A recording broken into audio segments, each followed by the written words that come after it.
예수님께서 승천하신 이후에 그리고 그들이 6절에서 이 나라를 회복하시면 이때입니까? 즉 예수님께서 죽으시고 부활하신 이후에야 이스라엘을 노마의 나라로부터 해방시키실 것입니까? 라고 물었을 때 때와 시기는 아버지께 있으니 너희는 성령을 받으라. 그래서 성령이 임하시면 권능을 받고 예루살렘, 유대, 사마리아 땅끝까지 내 증인이 되라 라는 말씀을 하셨죠. 그리고는 이제 그들이 그 감람원이라는 산으로부터 예루살렘에 다시 돌아와서 그 성령을 기다리는 그러한 일들을 하고 있는 모습들을 보여주고 있습니다. 11사도와 및 120명의 많은 이들이 다락방, 우리가 마가의 다락방이라고 많이들 이야기하는데 그곳에 모여 있습니다. 무엇 때문에요? 주님 말씀하신 그 성령을 기다리기 때문에 그렇죠. 신앙은 기다림인 것 같아요. 예수님이 죽기까지 또 죽고 나서 부활하시고 나서까지도 제자들은 여전히 예수님을 믿음의 눈으로 바라보기보다는 여전히 정치적인 메시아, 자기들의 모든 형편과 어려움을 해결해 줄 메시아로만 여전히 지금 생각하고 있었던 그들에게 주님 말씀하신 그 성령을 기다려라 했던 그 마지막 명령에 그들은 지금 순종하고 있는 것이지요. 그렇게 기다리라는 것이 과연 쉬울까? 예수는 마치 정치범으로 사형당했고 그들을 따라다녔던 예수 그리스도의 제자들 또 많은 이들로부터 추앙받는 그런 상황이 아니지요. 어찌 보면 그들의 목숨이 위태한 상황일 수도 있습니다. 뿔뿔이 흩어져서 도망가고 각자 제 길을 걸어야 하는 그런 상황일 수도 있었지요. 그런데 그들은 모여서 기다립니다. 왜냐하면 성령을 받아야 되기 때문에 약속하신 성령을 누려야 하기 때문에 그들은 기다린 것이죠. 예루살렘을 떠나지 않고 성령의 임재를 기다렸습니다. 삶의 변화는 기다림에서 오는 것 같아요. 내 생각, 내 판단으로 다 결정하고 헤쳐나가면 우리의 삶에 큰 변화는 없는 것 같습니다. 오히려 잠잠히 하나님의 때를 기다리고 내 생각은 지금 행하는 것이 옳은 것 같아 보이지만 그것을 멈추고 하나님의 뜻을 기다리는 것. 그래서 정말 하나님께서 우리에게 마음을 주시고 그 길들을 열었다 생각했을 때 한 발 내리는 것, 이게 신앙이 아닐까라는 생각을 말씀 묵상하면서 해봅니다. 저와 여러분 삶 가운데 이러한 기다림이 있으십니까? 혹은 기다리지 못해 설익은 열매를 먹는 것 같은 그런 실수를 범하지는 않는지요. 우리의 인생에, 우리의 신앙에 기다림이라는 이 중요한 가르침을 오늘 말씀을 통해서 깨닫기를 소망합니다. 그들이 모여서 마음을 같이하여서 오로지 기도에 힘썼다라고 이야기하고 있습니다. 그들이 기도했던 제목은 무엇이었을까요? 그들이 무엇을 가지고 그렇게 오로지 기도에만 전념하는 삶을 살았을까요?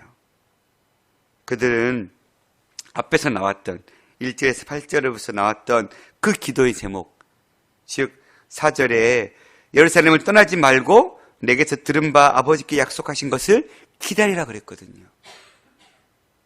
그들의 제목은 주는 우리 기다립니다. 약속하신 그 은혜를 부어주십시오 라고 아마 기도하지 않았을까요?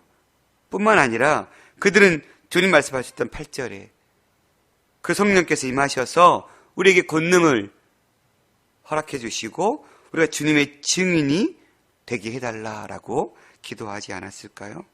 그들의 기도는 하나님의 뜻에 합당한 하나님의 뜻을 붙잡기 위한 기도였던 것 같습니다. 그저 우리 목숨을 보존해 주십시오. 이 나라를 이 로마의 압제로부터 해결해 주십시오. 이런 기도는 아니었을 것 같아요. 그들이 무엇을 기도했을까? 곰곰이 묵상했을 때 그들의 기도는 바로 그 앞절에 나왔던 이 두 가지 사실. 묵묵히 하나님의 뜻에 순종하면서 그 아버지의 하나님께서 보내주신 그 성령을 기다리는 것. 그리고 그 성령으로 말미암아 그들이 권능을 받고 주님의 증인이 되기를 원하는 그러한 삶을 사는 하나님의 제자가 되게 해달라. 아마 그런 기도가 그들 가운데 있지 않았을까. 그렇게 기도했을 때 그들 가운데 성령이 임하셨고 결국은 그렇게 오합지졸이었던 제자들이 이제는 한 사람이 일당백을 감당해내는 하나님의 제자로 바뀌는 역사가 일어나게 된 것이죠. 그 시작은 기다림이었던 것 같습니다. 2018년 우리의 신앙의 삶 가운데 이 기다림이 정말 적소적소에 우리의 신앙 속에 잘 묻어나기를 원합니다. 때를 기다리고 그냥 하나님이 하시겠지 하고 방종하는 기다림이 아니라 하나님을 기대하는 마음으로 하나님 어떻게 이 일을 이뤄나가시지? 하나님께서 어떻게 이 일을 풀어가실까를 기대하는 마음으로 기다리는 자들이 되기를 소망합니다. 그래서 때가 됐을 때 그 기다림 속에 주고 부어주시는 그 믿음의 훈련, 그 경건의 훈련을 통해서 지금 마치 전군과 같이 나아가는 자들, 그래서 하나님께서 맡기셨을 때 그 사명을 능히 감당하는 권능 있는 자들로 준비되어서 나아가기를 소망합니다. 두 번째 말씀을 묵상하면 15절부터 그들은 모여서 기도할 때 갑자기 베드로가 형제들 가운데 일어섰습니다. 베드로, 얼마 전까지만 해도 예수님을 부인했던 자입니다. 어찌 보면 그들이 과연 형제들 앞에서 이렇게 떳떳하게 자신의 뜻을 피력할 수 있을까? 부끄러워서 그냥 저기 120명 끝에 그냥 이렇게 걸터 앉아 있지는 않을까? 이렇게 상상해 볼 수도 있을 것 같은데 그는 지금 변하고 있는 것 같아요. 부활하신 주님을 만나고 네가 나를 사랑하느냐? 3번이나 주님 물으시면서 주님 사명을 맡기시고 내 양을 먹이고 내 양을 치라 말씀하셨던 그 주님으로 말미암아 베드로는 모든 것이 다 지금 치유되고 회복되어 가고 있는 과정 같아요. 그래서 이제는 그가 무엇을 감당해야 되는지를 이제 깨닫고 있는 그런 모습을 우리에게 보여주고 있는 것 같아요. 그러면서 유다가 스스로 목숨을 끊었으니 그 빈 자리를 채우자. 그런데 그 빈 자리를 채우는 조건이 있어요. 어떤 조건이냐면 21절에 보니까 요한의 세례로부터 우리 가운데서 올려가신 그날까지 주 예수께서 우리 가운데 출입하실 때에 항상 우리와 함께 다니던 사람 중에 하나를 세우자. 이게 조건이에요. 그러니까 유다를 대신해 한 사람을 세워야 되는데 그 조건을 얘기하면서 항상 자기들과 처음부터 함께 주님 올려가신 그날까지 처음부터 우리와 함께 사역했던 자들 가운데 한 사람을 뽑자라는 그런 조건을 내걸고 있습니다. 어떤 사람이 자격이 있는 사람입니까? 그들과 늘 함께 동행했던 사람. 말씀을 묵상하면서 이 동행이라는 것이 참 귀한 거다. 근데 우리는 늘 나와 함께하고 내 곁에 있는 사람의 그 동행에 어떤 그 고마움을 잊고 살 때가 참 많은 것 같아요.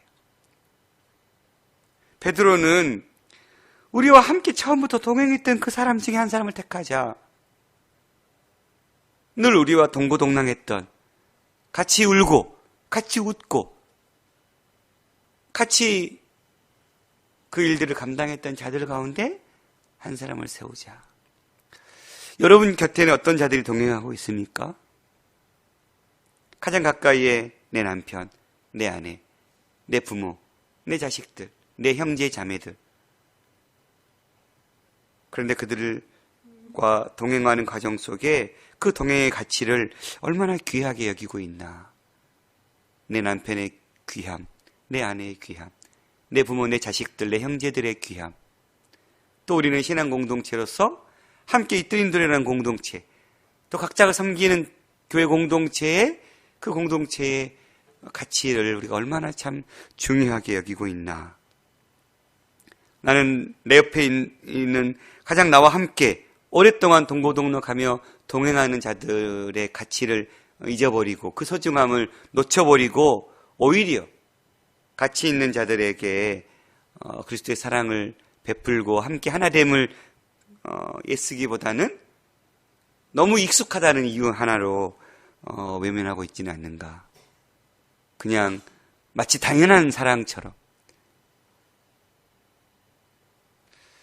그러면서 제 부모에 대한 자식의 도리를 내가 잘하고 있을까?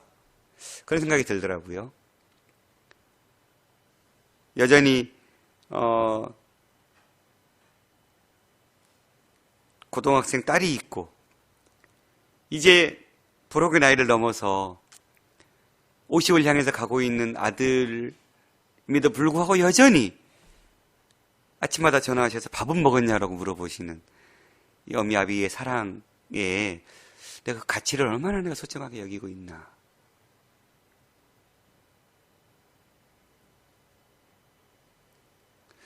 우리 주변에 나와 함께 동행하는 자들의 그 가치의 소중함을 깊이 깨닫는 지혜가 있기를 소망합니다.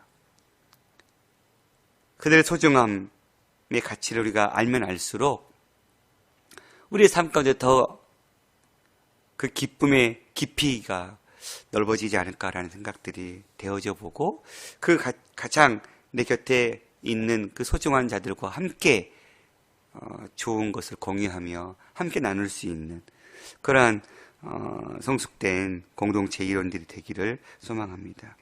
그렇게 베드로가 제안했을 때 그 어떤 누구도 그 제안에 대해서 왈가왈부하지 않고 따라요.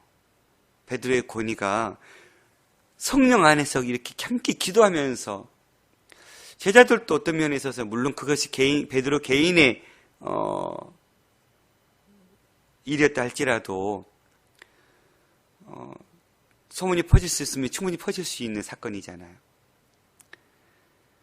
그런데 어쨌든 베드로의 그 이야기에 많은 공동체 전체가 이 일에 순종하고 그렇게 베드로가 얘기한 대로 두 사람, 유스도라고 하는 요셉, 바사바라고도 하는 요셉이라는 사람과 마띠아라는 두 사람을 선택하고 결국은 제비를 뽑아서 마띠아를 얻고 그가 그 11사도의 수에 들어가게 해서 그 직무를 대신하게 하고 있습니다. 그런데 그가 해야 될 직무는 봉사와 및 사도의 직무를 대신할 자. 이 하나님 은혜 안에서 봉사하고 이 사도의 직무를 맡을 자로서 이 일을 세워주시죠. 오늘 우리는 올 한 해 어떤 봉사, 어떤 사도의 직무를 부여받으셨습니까? 우리가 이 봉사의 직무, 이 사도의 직무를 대신하면서 이 일을 맡아서 이 일을 감당하면서 하나님 앞에 두렵고 떨림으로 기도함으로 정말 성실하게 감당해낼 수 있기를 소망합니다. 가장 이들이 해야 됐던 사도로서의 직무는 무엇입니까? 그것은 제자가 되는 것이었어요. 제자가 되는 것. 그들에게는 이 성령의 임하심을 말미암아 예루살렘, 유대, 사마리아 땅끝까지 그분의 증인이 되어야 되는 사명을 부여받은 것이죠.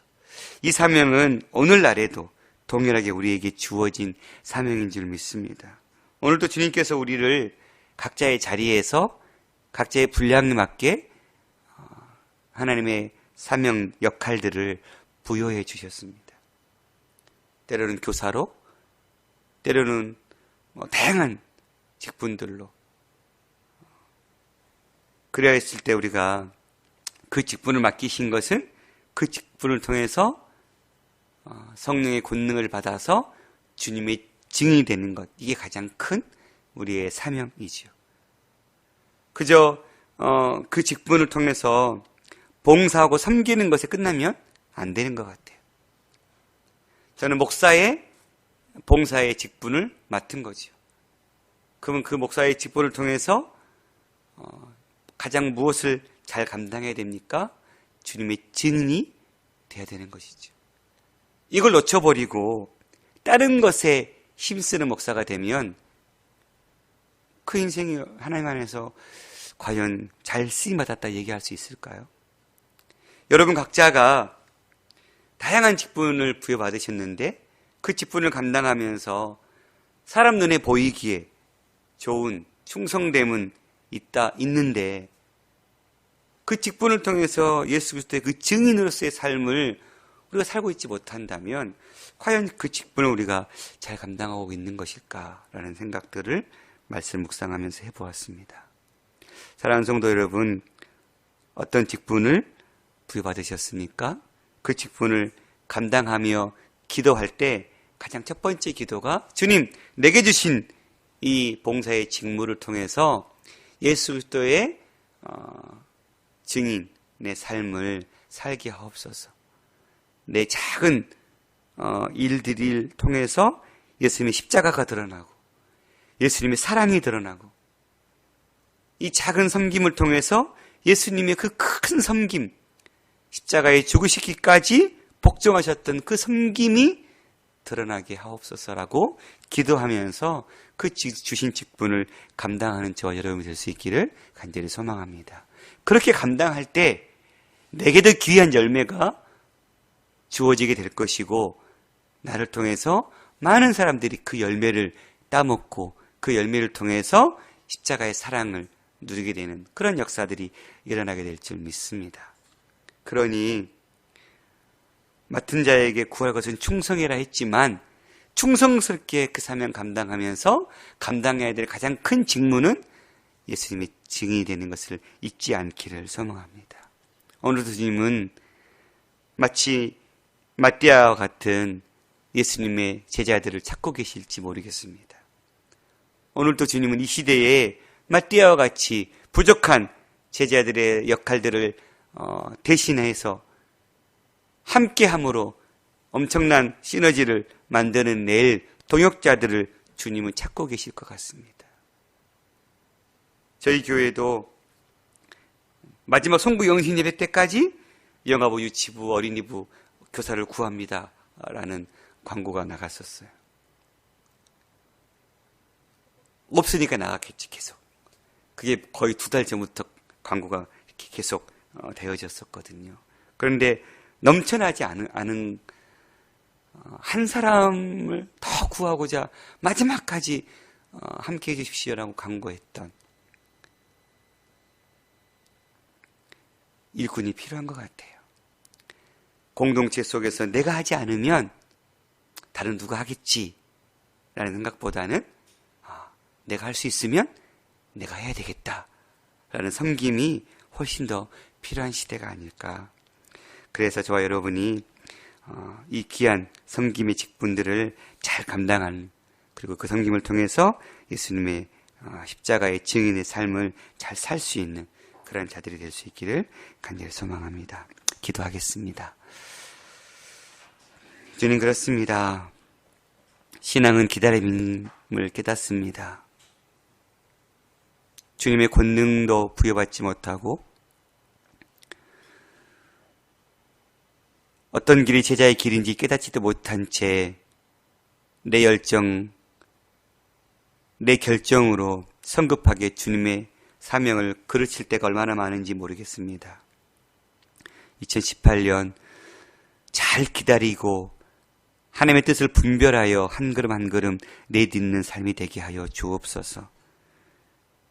하나님의 뜻을 기다리고 그 뜻이 내게 주어졌을 때 믿음의 걸음을 또 주저하지 않고 내딛는 자들이 될 수 있도록 붙들어 주시옵소서. 뿐만 아니라 올 한 해 주님 맡기신 사명, 감당하는 직분 정말 충성스럽게 감당하며 그 직분 통해서 예수 그리스도의 믿음의 증인이 되는 삶을 살게 하여 주옵소서. 작은 일을 할지라도 그 일의 크고 작음에 상관없이 내게 주신 그 직분은 하나님 주신 직분이고 그 직분을 통해서는 예수 그리스도의 그 십자가의 증인이 되어야 되는 것을 깨닫사오니 내게 주신 이 작은 직분들을 통해서 예수 그리스도의 참된 증인의 삶을 살아낼 수 있도록 붙잡아 주옵소서. 교회가 또 가정이 내가 있는 곳이 이런 헌신된 자를 구할 때 그저 방관자로 있지 않게 도와주시고 내가 할 수 있는 일에 최선을 다해 섬김에 봉사하며 내 가정을, 내 공동체를, 내 사회를 변화시키고 회복시키는 일에 쓰임받는 우리가 될 수 있도록 붙들어 주시옵소서. 오늘 또 주 앞에 수많은 기도의 제목을 들고 나왔습니다. 주님, 하나님의 뜻이 무엇인지 깨닫고 그 뜻 앞에 내 뜻을 맞추는 복된 시간 되게 하여 주시옵시며 오늘도 열방에 예수 그리스도의 복음을 증거하기 위해 쓰시는 선교사님들을 붙들어 주시고 그들을 통해서 그 땅이 변화되는 놀라운 역사가 일어나는 복된 날 되게 하여 주옵소서. 오늘 하루의 삶을 주님께 맡겨드립니다. 모든 말씀 우리 주 예수 그리스도 이름으로 기도드렸습니다. 아멘.